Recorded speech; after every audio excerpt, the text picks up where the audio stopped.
Welcome to The Individual Animal, a podcast about dogs, people, and animal sheltering. I'm your host, Nikki, and my co-host, Bernice, is out today, so we are doing this solo. Just the introduction. We have a guest with Bernice on as well.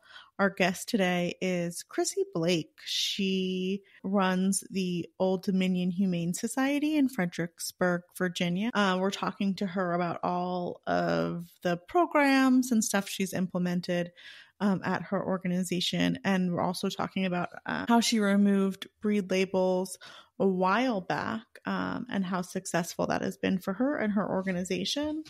And because we're talking about breed labels today, I wanted to go back and recap. We did a podcast on breed labeling quite a few episodes ago, talking about Adopt a Pet and how they had put out an email saying breed labeling is not important in animal sheltering, but if you use breed labels on your pets online, they're going to get seen more. And we want our pets to get seen more. Because we want our pets to leave the shelter. So that's like what's most important to us. And we decided during that podcast, let's run a little experiment and see how our dogs do with breed labels and then without breed labels. So for a month, we added breed labels to our dogs and then we took them off. And for another month, we watched to see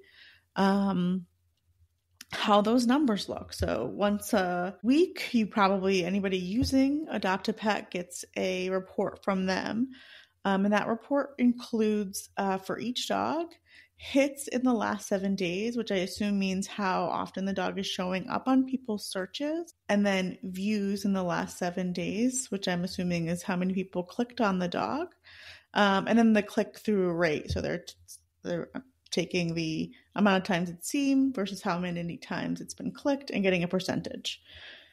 So I looked at 6 of our dogs. We are a really small shelter. We mostly work nationally. So our shelter doesn't have that many dogs. And I only picked the dogs that stayed the entire duration of the 2 months.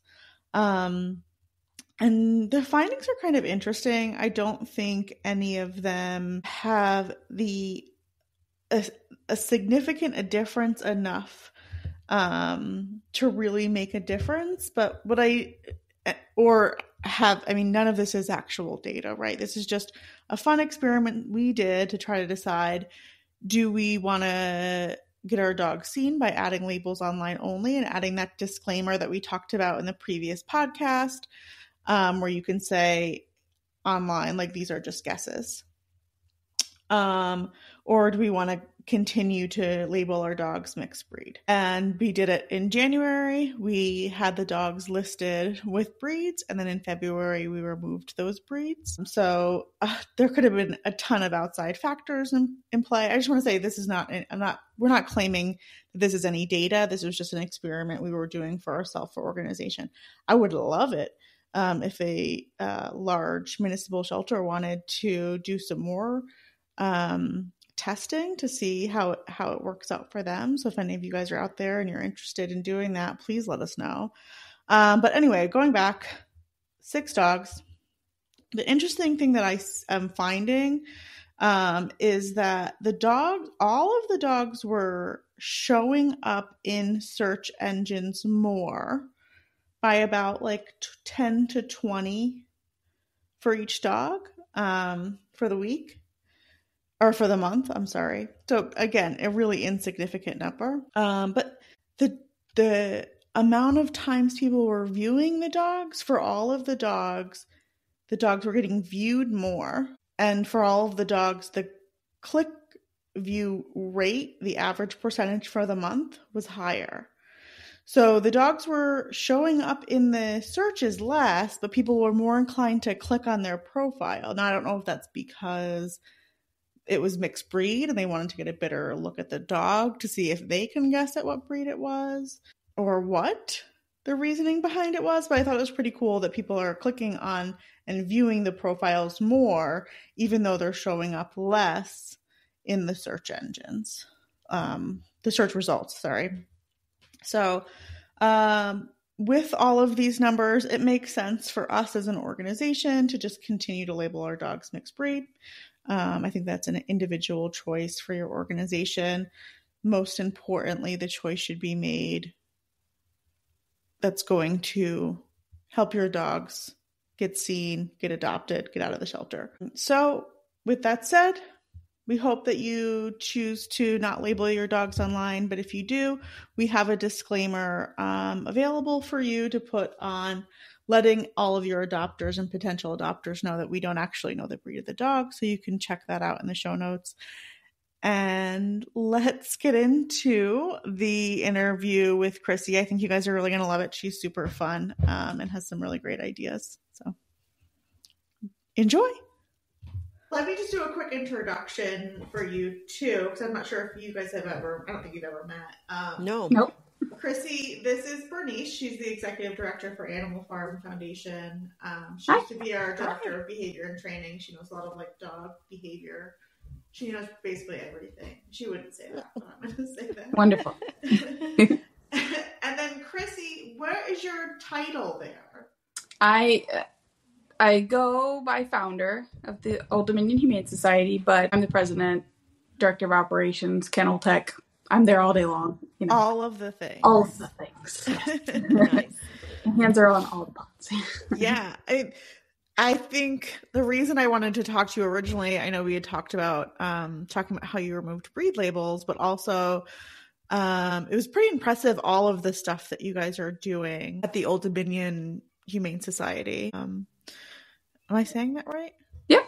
Okay. I just want to make sure I'm saying it right. So why don't you start off just by telling us about the organization and what your goals are there, how many dogs you usually have on any given day. Okay.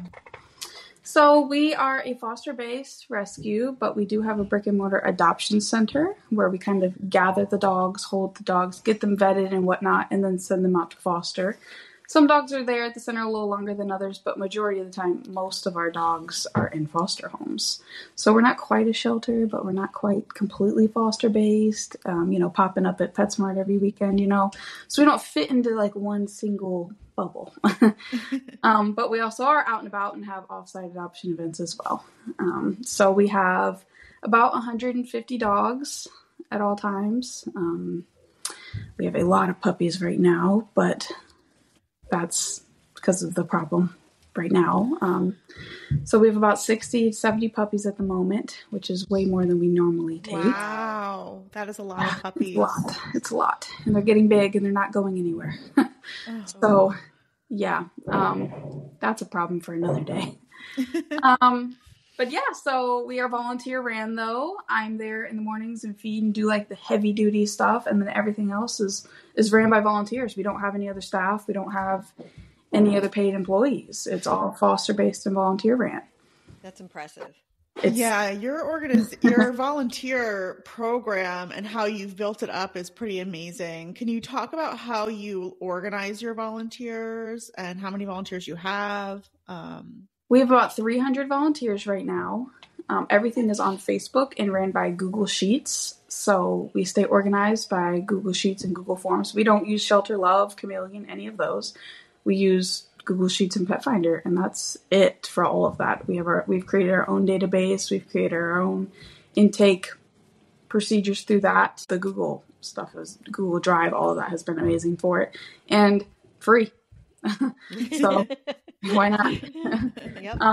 I show that off at a lot of those conferences, like I was showing you there, is just our spreadsheets for everything is so much easier than I've used Chameleon and Shelter Love and Pet Point and all those. And man, it takes some training. You can't just toss it to a volunteer and say, hey, use this. It takes a little bit of getting used to be able to use that. Whereas Google Forms and Sheets and stuff, it's like, just plug it in. It's easy. Yeah, and you have such a robust volunteer program.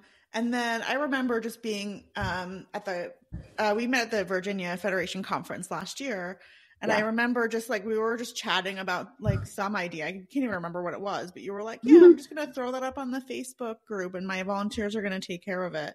Like, and they do a really good job at like implementing new things through all of your volunteers. Yeah, they are very, they take it by the horns and just run with it. And they know I don't micromanage.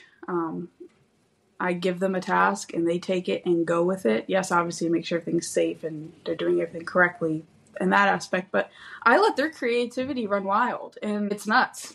They have that. You know, I fill my plate to where I have no more creativity left and they are just chock full of it. So let them go with it. I mean, we did Easter photos last weekend. I didn't even know. I was like, you guys are doing what this weekend? Oh, wow. Crazy. That's great. So, yeah, just let them have fun with it. Enjoy it. Let them enjoy the dogs and volunteering and have a great experience. And it all just works out in the end.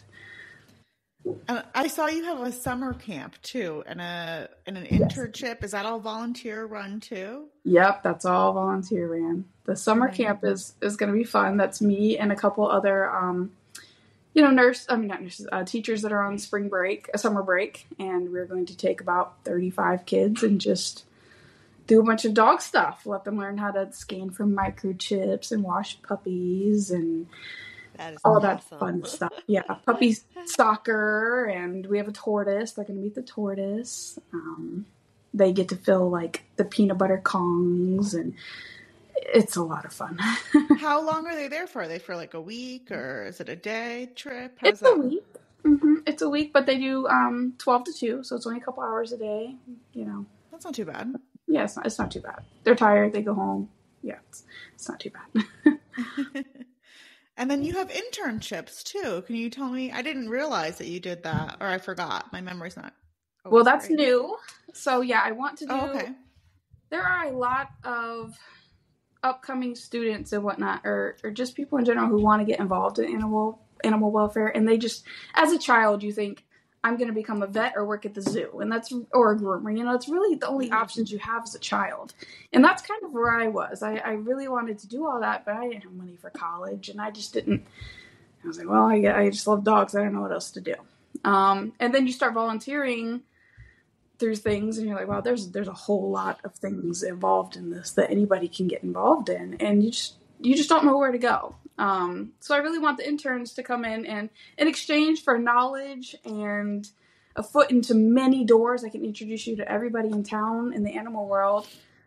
You get to help clean some cages and get some one-on-one experience. And that's really important. Like handling these dogs every day, it's exhausting. And some days there are some times that volunteers are like, you know, this isn't as fun as I thought it was going to be. And I would rather you experience that before you are neck deep in student loans becoming a vet to realize that you don't really like handling dogs like that. Not very fun. Or you can learn some tasks like if you know how to microchip vaccine, you know, deworming protocols and all kinds of stuff like that. You go to apply at a vet hospital or something. They're like, oh yeah, come on in. You know how to do that. I mean, as long as you can restrain a yappy chihuahua for a microchip, you're in. Like, that's all they want. You're not scared to get bit. Yeah, come on in. So, how many people have been through that program? I know you said it's new. It's new, so we're still taking applications. We actually haven't started it. We've got about 5 applications coming in right now. And I've also partnered with some of the vets in the area. They're going to let them come in and watch some spay and neuters and probably help with like a feral cat day. You know, that's fun to get involved in. And it's really eye-opening. Once you get into that world, you're like, wow, there are just so many branches of everything that you can kind of take your pick. Yeah. This is what I loved about meeting you. You were just like, let's do all of the things and try out everything. And so I love that you have that new program. And are just like, I was checking out your website earlier today just to see what else you guys were up to. And it seems like you have like a bunch of really cool, fun programs. You've got those puppy parties. Like what a great way to raise, that must make you a pretty good amount of money. It's definitely helped. Yeah. The adoptions have slowed down all over the country. Obviously, we kind of are aware of all that. The rent did not. So the bills did not stop. So we had to really get creative on how we could come up with the money to keep our overhead paid for and pay for our food and spay and neuter and all that good stuff. And these puppies aren't going anywhere either. So it's time for them to get a job. And we gave them a job, and that was to snuggle. So you could book your kid's birthday party or an adult party. I mean, but you book your birthday party and bring all your friends. You provide your own pizza. We provide the puppies. Bam. And it's really fun because we've done the little treat boxes. We've turned them into dog carriers. So they have a little stuffed dog in them, and the kids get to decorate and they get an adoption certificate. So they get to adopt a puppy that day, but it's a little, stuffed dog. Yeah, Oh, that's stickers. that's cute. It's cute. Yeah. And it's been fun. Yeah. My kids have not had one of those parties yet, and they're really upset. So I have better get on that, Mom. Yeah, I'm a little jealous of these puppy parties that they have not gotten in on. Have you had adults do it too? I would think it would be a fun little adult event. I have not, but I've tried to advertise that. I'm like, I don't care what's in your cup. Wine night. Puppies and wine. We did puppies in pajamas, and there was a bit of adults in there. It's like a evening puppy party, and that was fun. Yeah. So let's get into talking about removing breed label. How long has it been since you guys have stopped breed labeling? Oh, goodness. I should have had that written down. That one was a good one. Probably 3 or 4 years now.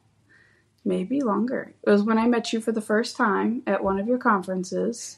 I don't think we met. I think I just went to one of your classes and I learned about it. And I was like, we're going to try this.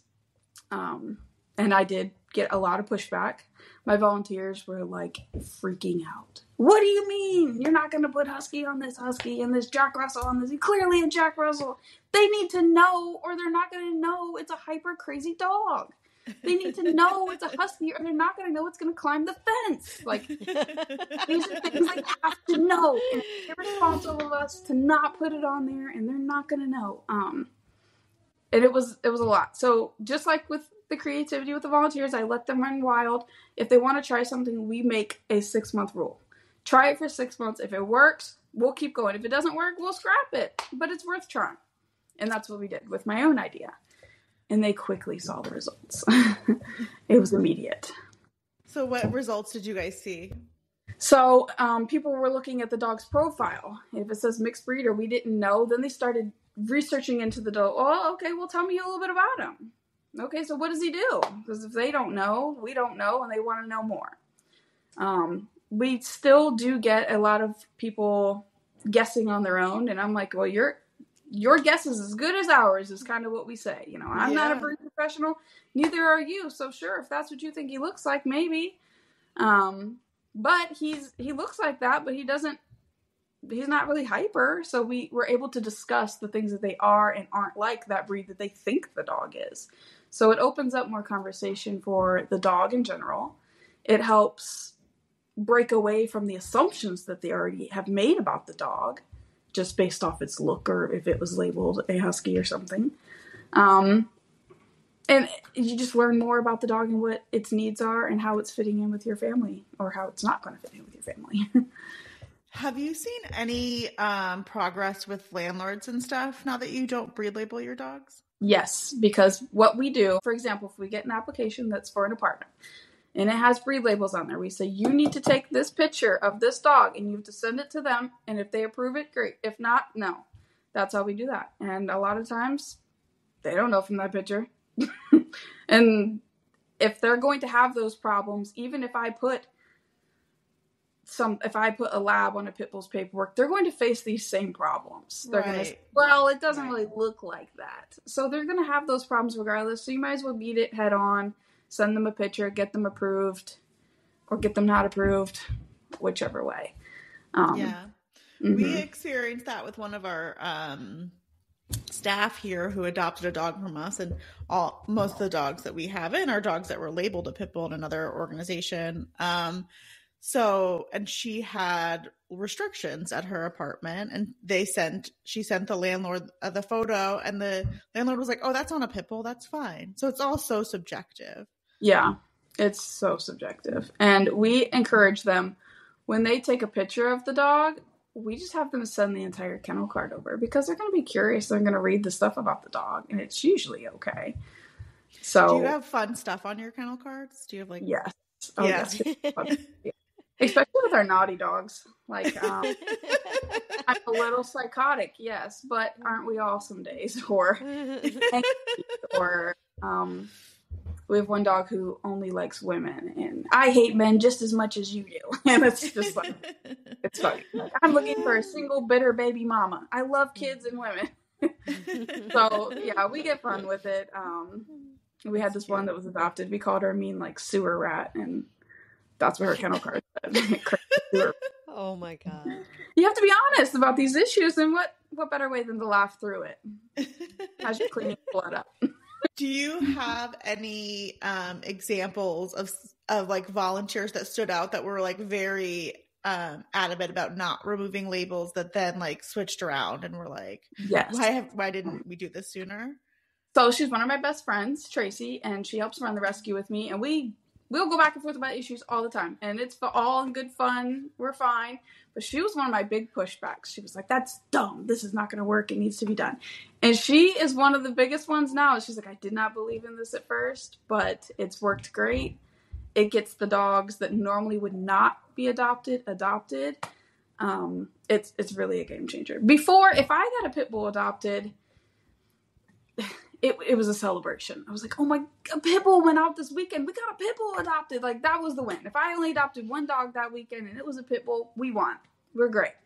Now, I don't even think twice. They're going to get adopted. I'm not having any problems with them. Across the board right now, everybody sucks at adoptions right now.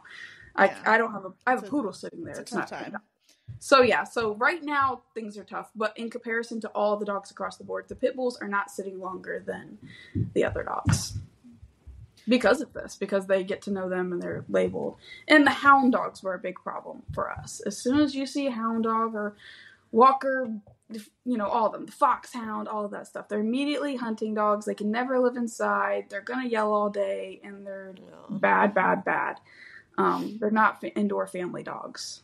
And that is furthest from those dogs will die to sleep on a couch. It's all they want is a couch. So it's so interesting depending on like what region you're in or just like your community in general. We focus so much on pit bulls with the removing breed label stuff because they're the ones that, we see have the most stereotypes against them. But then when we go into different places, like sometimes it's the shepherd looking dogs, sometimes it's the hound looking dogs or the husky looking dogs. So it really depends on like where you are and like your community's perspective. So right. I love that example because it really goes to show you like, let's do this with all of the dogs when we don't know. All of the dogs. Yeah. And if you single out the pit bulls and just take pit bulls off, you look shady. You're like, all right, why are all these dogs labeled but them? Then it starts to single them out in other ways. Like, it almost seems like you're like trying to hide them in the, Yeah. That's why it doesn't really work. And I listened to your podcast the other, I didn't look at the date, but it was, I think Adopt a Pet, and you guys were going, so I saw where they were discussing if it is a purebred dog, if you do happen to know what this dog is, do we have papers from the parents? If a dog comes with papers, and we are for sure what it is, we do label it. And that is mainly for the online searches. It definitely helps with the online searches for sure. And hey, we're not playing the look game, and that was the problem, was if you look at a dog, you cannot tell what it is. We know what it is, why not? But we still do. A lot of we still really hit on this dog's personality, this dog's requirements, this dog's energy level. We're very big on that. It almost irks me now, because if somebody comes in and sees a dog and says that, oh, that's a shepherd, I can't have one of those. Man, it just like gets me to my core. I'm like, but you don't even know this dog. This dog is not gonna jump your fence and eat your neighbor and guard your house. Actually, this dog's a terrible guard dog. It just eats me alive now, like, because we've gone so far into this removing the breed label and why it's important, and it's turned me into a new person. You've ruined me. I'm sorry. No, you're not. It does suck though when you hear that. Like, we go out to shelters a lot, and sometimes we'll hear like an adopter walking through a kennel say, you know, oh, all you guys have is pit bulls. Oh, yes. And just to like hear, like, just to have like gone through and toured that shelter and got to meet all of their dogs and meet all their different personalities, and, you know, sometimes we'll like pull them out and, you know, spend some time with them, and then to hear that at the end of the day, like, those dogs just being reduced to that label when there's like just all of these really great dogs, it's just, it's like heart-wrenching to hear. So sometimes you have those when you have those people that walk there, you immediately can hear them. I'm like, where? Oh, yeah. Which one do you call it a pit bull? Yeah, that's a pit bull? Oh, I didn't know. Where did it work? So I try to jokingly flip it around. And I'm like, that's a pit bull? Oh, that's Josie. I didn't know she was a pit bull. Oh, she really loves kids and stuff, though. Do you have any kids? And then you just kind of swap it around. Yeah. So that's how I kind of play into it. You just kind of immediately flip it on them. I didn't know you were a breed expert. Wow. Look at you. Or we do a lot of the public, we engage them like, we're doing a DNA test, and God knows I would not bet the house on the Wisner panel DNA tests. They're fun. I joke. They're fun. They're cool. They are fun. They're fun. That's about as much as I don't know if they are that accurate or not. But we do play along with the community. Like, guess this breed, and it clearly looks shepherd. Like, if you saw it and you didn't know back in the day, this is a shepherd, and they're wrong. And it's like a chow lab, everything under the sun. And the community really has seen, like, wow, I don't know what I'm talking about. I was so wrong. Yeah, we have flashcards now. I'll bring some to Virginia that you can take with you that are great. They're like what I did in my presentation, but they're like cards so that you can have them at like with like adoption counselors and stuff, so they can do that with your the public that's visiting. Because it really is like one of the most eye-opening things is to look at a photo or a dog in person and then see its DNA test and see how silly it all is. Yeah. When we're talking about dogs that have, you know, 2 or more breeds in their DNA. Purebred dogs are purebred dogs, so yeah. And they're still individuals, though. They are still individuals, yes. Yes. Yep. I always feel bad because I feel like I'm crapping on the purebred dogs too. I'm like, yeah, well, you know, but they're their own too, and sometimes they don't even meet their breed specific characteristics that they're supposed to meet, and they're a purebred dog. So I've met purebred lazy Jack Russells, or, you know, all of that. Yeah. So you really should the label's cool and all, but that is not what you should be looking at when you're matching them up with your family. You should really be getting to know the dog, regardless if it's purebred or not. Yeah. It's interesting to go through like the AKC's website and read the descriptions too of all of the breeds. The behavior descriptions are always interesting for me to look through. They're all very similar from dog to dog too. They have like tweaked words and but or their activity level, experience level on some of them. I'm like, okay. Depends on the dog. Yeah, it really depends on the dog. Yeah. So you're now basically my spokesperson. So I really appreciate that. For the breed removing. Oh, yes. It's super helpful with everything. I mean, it's really saved a lot of hound dogs. I say it like that. It's so hard to talk about a dog without using a breed because you want a visual. Yeah. So it's really helped all those like white, long-legged, spotted dogs I have. that's how you say about it. Yeah, it's hard. I usually will say like the dogs that would have been perceived by adopters as hound dogs. Right. It's like my elevator wording for it. It's the only way.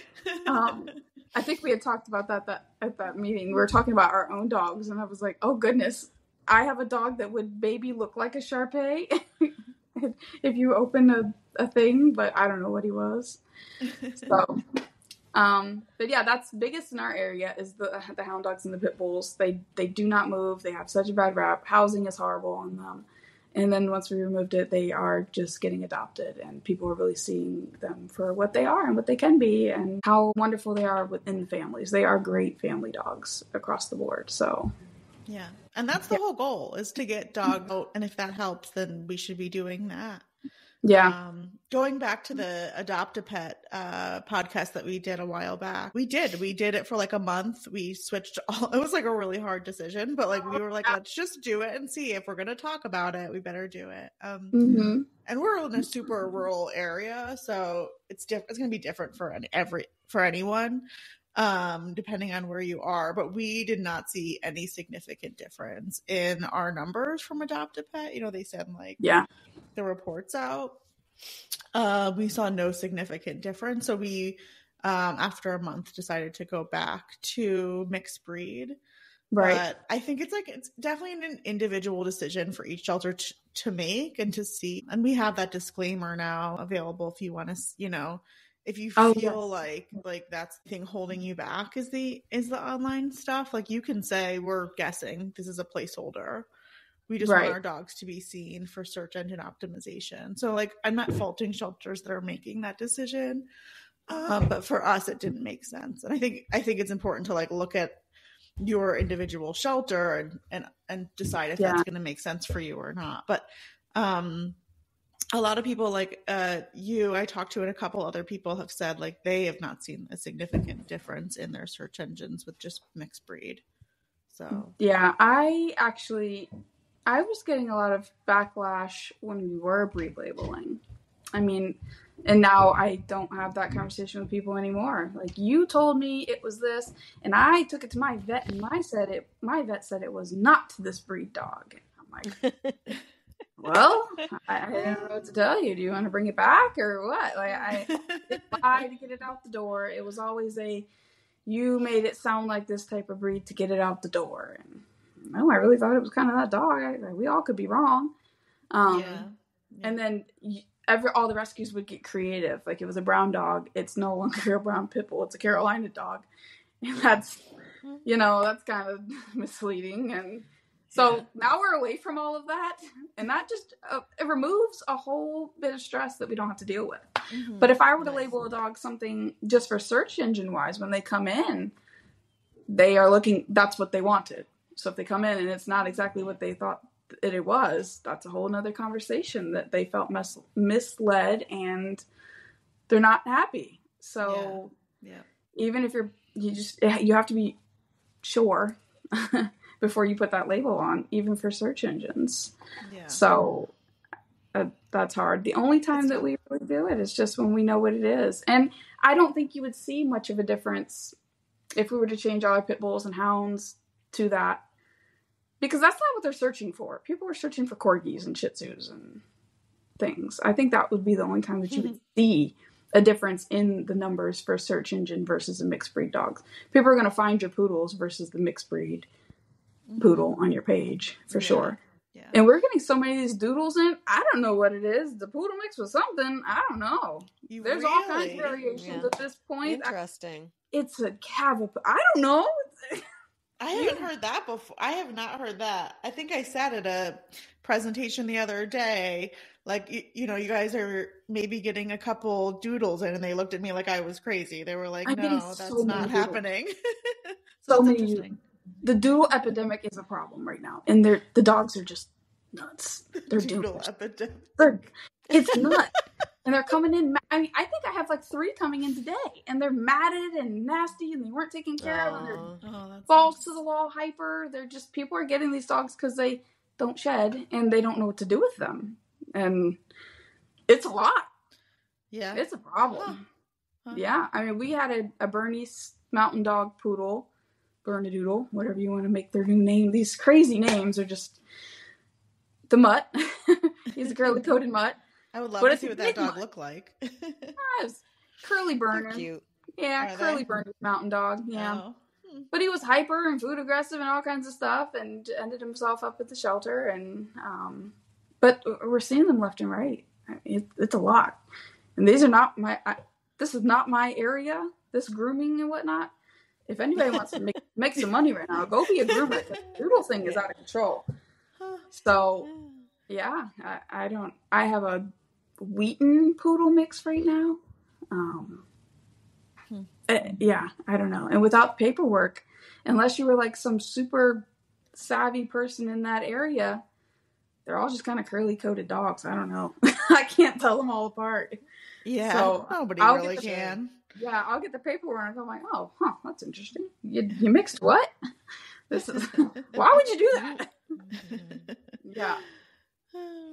They're just mixed up curly-coated dogs that sometimes can shed less or more than others. Yeah, we don't go the hypoallergenic route. We're not advertising as hypoallergenic. We're not feeding into this doodle epidemic. And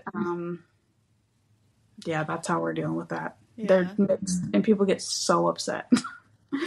Like, it's a mixed breed dog. This is not a purebred Bernedoodle. This is a mixed breed dog. Yeah. Yeah.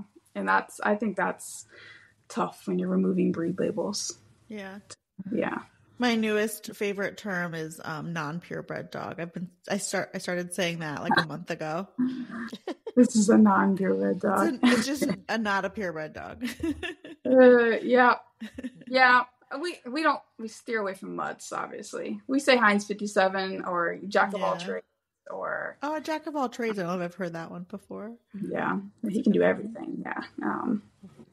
Yeah. I've been seeing some cute like TikTok videos and like other videos from shelters of making up like really hilarious breed labels for dogs that have nothing to do with any breed at all. Right. Super cute. I think it's fun to like make up your own. So we've got one with a really bad overbite. This is a can opener. So they're like, what? I mean, look at his mouth. That's like, obviously it's what he's bred to do. So that's great. Clearly your breed labeling is made up, but it's funny. So yeah. It just everything is a conversation starter. I think that's the goal. Yeah. Everything's a conversation starter.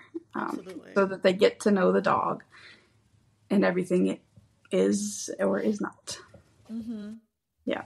Yeah. It's the best way to do it. Just get rid of those labels and start, having everybody see the dogs as individuals, I think is super important to get dogs out of shelter. So the only thing that we do breed label about is the microchips. So when we're registering microchips, we do label them what they look like. Because who cares if it howls, if it runs away or whatever. If you are looking at a microchip, you are looking at what the dog is what it looks like from the naked eye. Do you have to supply a breed for that? I think we have to. And if we didn't, I think we would want to, because you want to identify the dog that's missing, or because if somebody loses a dog, they submit it through the microchip company, and then the microchip alerts the shelters, or you can send that little email out. On that email, if it doesn't have a photo, and most of the time they do not have photos in their microchip profiles, it's going to say the breed. If it just says mixed breed yellow dog, you do lower your chances of them picking it out of a lineup at the shelter. But what if I lost my yellow dog that I thought was a pit bull and you thought it was a Labrador? Yep, that is the problem. You just got to get kind of close, as close as you can. No perfect science, for sure. But I guess I'm just confused how, if you're putting it on the microchip, why would it matter? Because at that point you'd be scanning the dog. So the dog would be in front of you. Not always. If I lost my dog and I was putting a blast out, the shelters are supposed to scan all the dogs that come in. Yeah. But I've had dogs sitting in the shelter that I'm like, I know that dog. And then get over here and scan the dog, and lo and behold, it has a chip. Yeah. So I don't think they're getting scanned like they're supposed to. So sometimes they'll get the email and then they'll check for it, like after they have it or something like that. Yeah. Because the chip would match up to the owner's chip number, but when that email blast comes out, the animal control officers that are on the lookout or answering calls about a dog on the side of the road, or little Susie down the street saw this for a sighting, maybe it matches up with that dog. They want to know what it looks like usually. Yeah. Yeah. And that's why I think photos are so important. Photos especially are important. when we're talking about lost dogs, for sure. Photos we have had experience with dogs being like labeled at the shelter a retriever, and then the people were looking for their chow mix, and like right, that is the like, just like you said, that could be almost more damaging than not, because if it's labeled something and it actually is something different, and you're looking for two different dogs, and the dog is sitting in front of you like, it's me, guys. I'm the retriever they're looking for. You have the adopter call in and be like, I'm looking for my, retriever or my chow, whatever it was. I mean, obviously, I would hope that eventually the connection is made, but that still leaves like time in the shelter. We get dogs all the time that have sat at the shelter, came to us, been with us for a little bit. We scan it. This dog belongs to somebody. What the world? It happens all the time. Yeah. So, and that's, low batteries on the scanner. They didn't scan in the right spot. Maybe they were short-staffed that day and miscommunication. I mean, there's lots of reasons it could be missed. Yeah. So what do you have any like exciting things coming down the pipeline? Do you have any initiatives to get those pups out? Yes, we are doing puppy yoga coming up. I think we're doing that on the 19th. Okay. So I don't know how much yoga really gets done, but it's fun. You can attempt yoga with puppies. Yeah, I feel like I would be like, let me just hold this puppy in the sitting cuddle pose. Right. Yeah. Is that a yoga pose? This is the best we can do. Yep. So we're doing the puppy parties. We're doing the yoga with puppies. We have Easter egg. We are egging people's yards. So if you pay whichever fee, I think it's like 30 or 50, depending on what you want, and give us your address, we come out and we'll egg your yard. So you wake up and the Easter egg's already hidden for you. So we do it for kids with candy. I love it. I thought you meant like you threw eggs at their houses, and I was so confused for a second.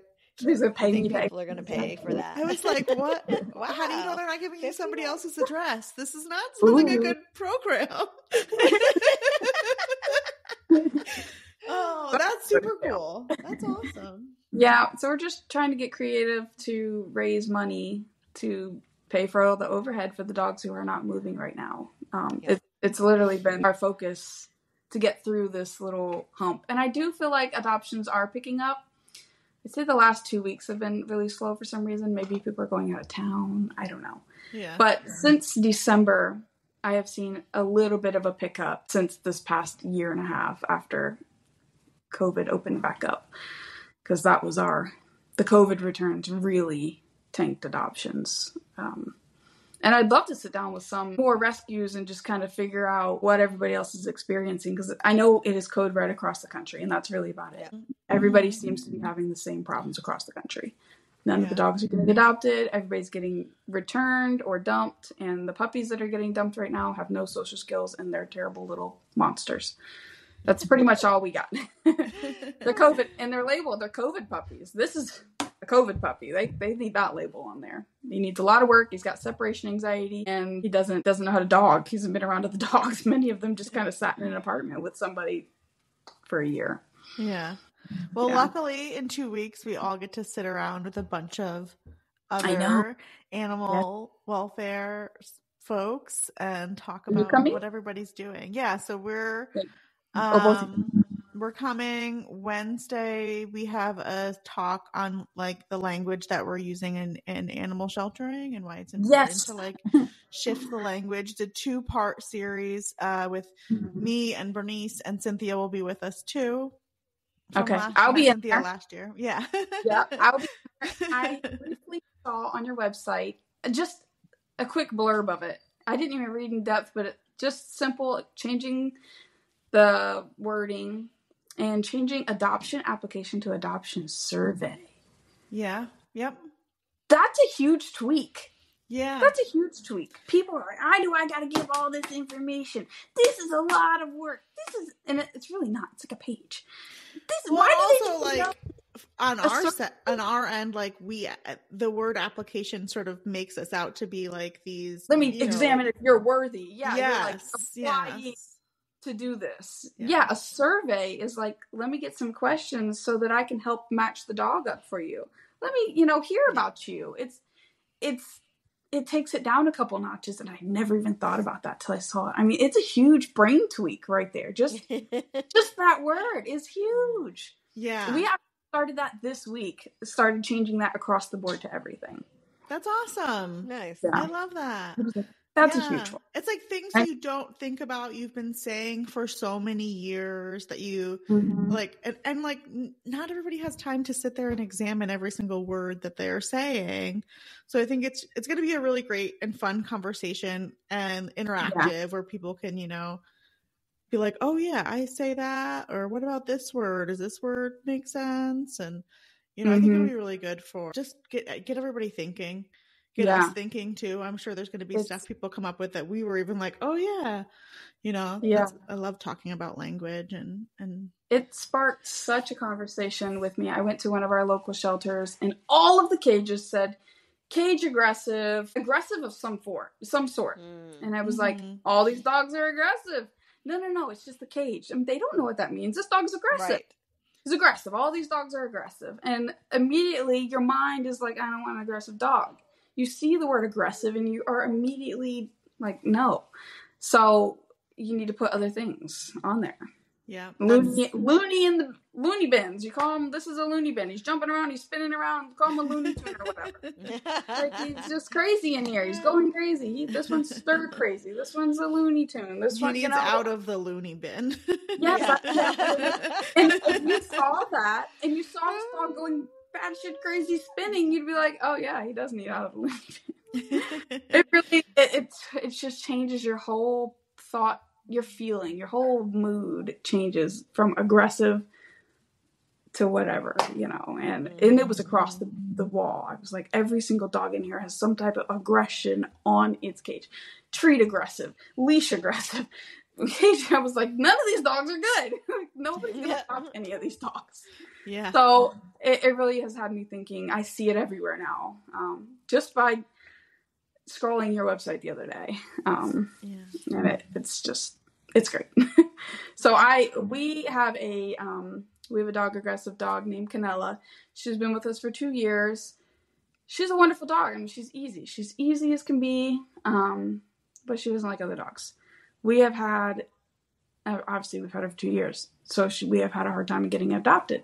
So we're trying to flip her entire bio. We're wording this wrong. We're scaring everybody away. We have to figure out how to flip this and make her sound adoptable, but without losing the seriousness of her around other dogs. This is not a joke. It has to be taken seriously. Like, she has to leave with her basket. She's basket muzzle trained. She love her muzzle.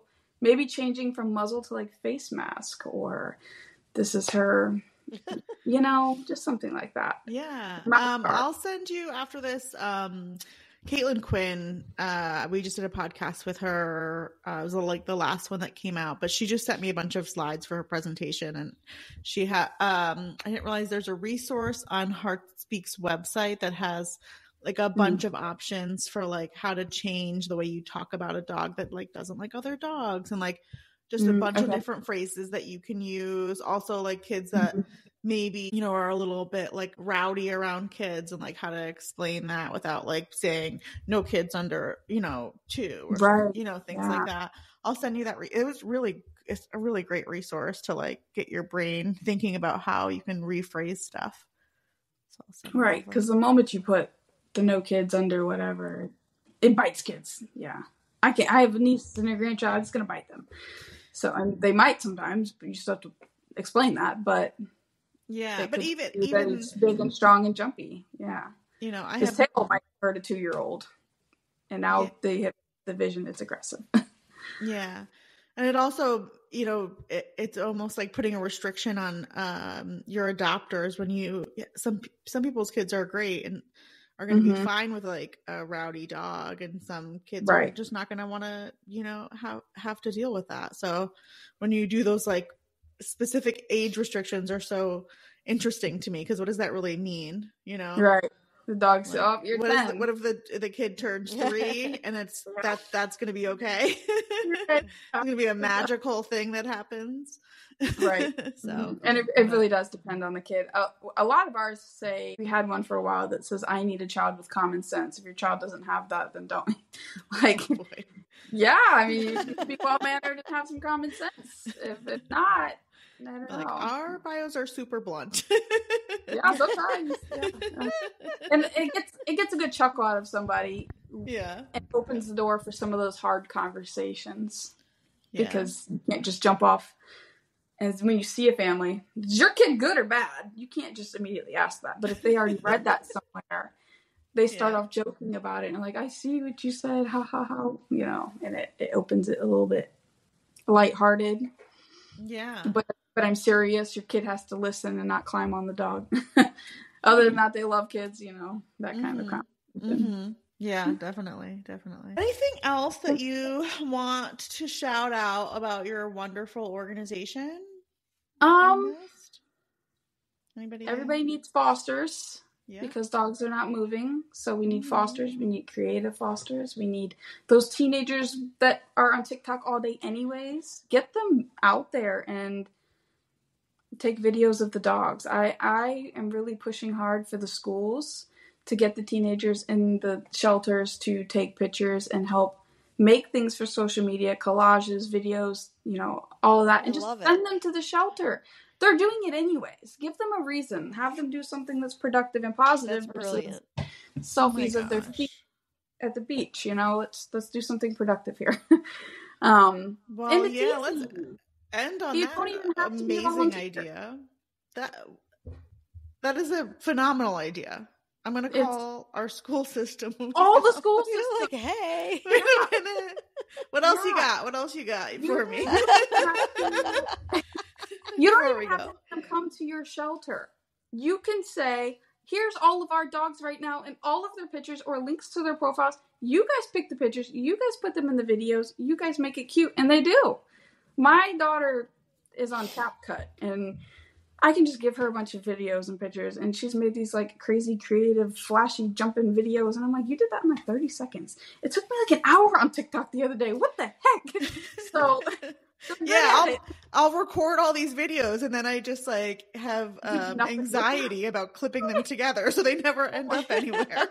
Yes, it's so time consuming, and we just don't have time for it, and they do. So I've just sent them over there, and the kids need the hours to graduate, most of them, some school systems, and that's really helping. Like, I can send it over to them, and they can pick through them and make their own videos without even have to go through any volunteer application, any volunteer orientation. There's no hoops to go through. You're just using your phone and sending it back to me, and if I like it, I use it. If I don't, I trash it. That's it. It's easy. And like, what a great, if I was, you know, at 16 these days, I would be psyched for that to be my community service hours. Like, yes, or please. They're like, look at my video on there, you know? Yeah. They get super excited to see their work on our site. Like, that's also cool for them too. So they feel like their work is actually being seen, and that's all about them, the excitement of the likes and the shares. And if we're almost at 20,000 on ours, and that gets shared, you know, hundreds of times and likes, they get that feel good from that, which I don't know if it's the healthiest, but hey, you know, we'll see in 20 years what the we'll figure that out 20 years from now. So that's a big thing that I'm trying to get more into, get these kids helping with our social media and stuff without even doing anything. That's genius. Or another good one is they can print off our kennel cards off Pet Finder, and you can print off a card and let the kids color it, and they mail it in, and we hang it on the dog's cage. Oh, that's cute. So like easy, some more school age stuff. That's more appealing to like the younger age. So you've got the older ones doing the videos and the younger ones coloring kennel cards for them to put up there. Because if you give them a blank sheet, it can get a little crazy. You're like, what is, you know? I'm not going to hang this up now. We don't have any lions here. Right, yeah. I don't know. That's great. So giving them a kennel card, they just draw like, they just make it all colorful. They put sun and flowers and all kinds of like the dogs on a boat all of a sudden. You're like, oh, this is cute. So that's adorable. It just adds a bit of color. It adds more conversation and makes the kennel cards stand out, and they don't look like uniform, across the cages. It sounds like you are doing a great job just being in your community and like getting stuff done in your community. So I'm trying, yeah. Mm-hmm. We try. Awesome. Yeah, I think we could do more with like a pet pantry and stuff, but I just don't think we have the storage space. I really want to delve into that, but storage for all that is hard. I think that's what I like ache about. I don't really do that yet. Yeah. We do. We supply food. We just bring it to the food pantry so that people are already like getting food for themselves. If they have a pet, the food's already there, so they don't have to like double. Like someplace else. So then they can store it for you if you can find a good food pantry that has we have a couple. We drop some off there, and then there's a lot of times there's food. We don't do cats. So we do a bunch of cat stuff, and we spread it out to the other cat rescues. We're pretty good about that, sharing and just giving it out. And I love that. Instead of throwing it away. So yeah. I think that's all we're really doing. Fundraising, getting the dogs adopted. One's going to a brewery this week. They're going, like a set's going to a brewery. A set is going to the school. The schools love it. They have way more of a social life than I do. Like the bars downtown, the Billikens, they go to the restaurants, they go to the wineries. These puppies have seen it all. So by the time they get adopted, they know how to walk on a leash. They know how to sit mostly behaved at a restaurant, the outdoor fun stuff. They're friendly with all the people they meet. They're going to the baseball games. They're going to, all that crazy stuff, and it's making them into really good dogs. They're getting out more than my own dogs are. I can tell you that. My personal dogs.